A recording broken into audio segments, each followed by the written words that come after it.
મહીસાગર જિલ્લો આજના આ સન્માન અને મુશાયરાની અંદર પાટણની ભૂમિ પર આપ સર્વને આવકારતો વર્ષ સાથે આનંદની લાગણી અનુભવું છું.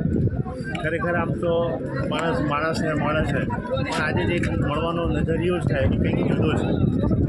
અને આ ભૂમિ જ્યારે આવા થોડી ખાચરેથી જુદા જુદા જિલ્લાના કવિઓ અને લેખકોનું જ્યારે સન્માન કરવા જઈ રહી છે ત્યારે ખૂબ આનંદનો અવસર છે.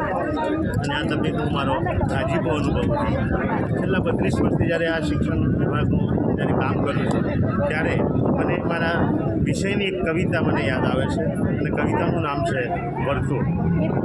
ઈર્ષાદ કેન્દ્ર બિંદુ છે મારી નાભી, વાહ, ને હું ગોળ આકાશમાં વ્યાપું. ક્યાં વાત છે, કેન્દ્ર બિંદુ છે મારી નાભીને હું ગોળ આકાશમાં વ્યાપું. ક્યાં વાત છે, ત્રિજ્યા લઈ ફેરવો પરિકર તો હું મારા ચહેરામાં આવું છું. વાહ વાહ, વ્યાસ કરે છે મારા સરખા બે ભાગ, ને હું જીવાને મારામાં સમાવું છું. મારું કોઈ કદ નથી, છતાંય પરિઘની હદમાં રહું છું. વાહ ભાઈ વાહ, ગુરુને લઘુ ચાપ મારા અંગ છે, તો એ વૃતાંશથી હું કપાવું છું. વાહ, કંકણને જો જોતા સ્મરણ થશે મારું, ને બિંદુઓના સમૂહથી રચાવું છું. લાગે છે તમે મને ઓળખી ગયા, અરવિંદ હું ગણિતનું એક વર્તુળ છું. વાહ વાહ વાહ, અરવિંદભાઈ વાહ.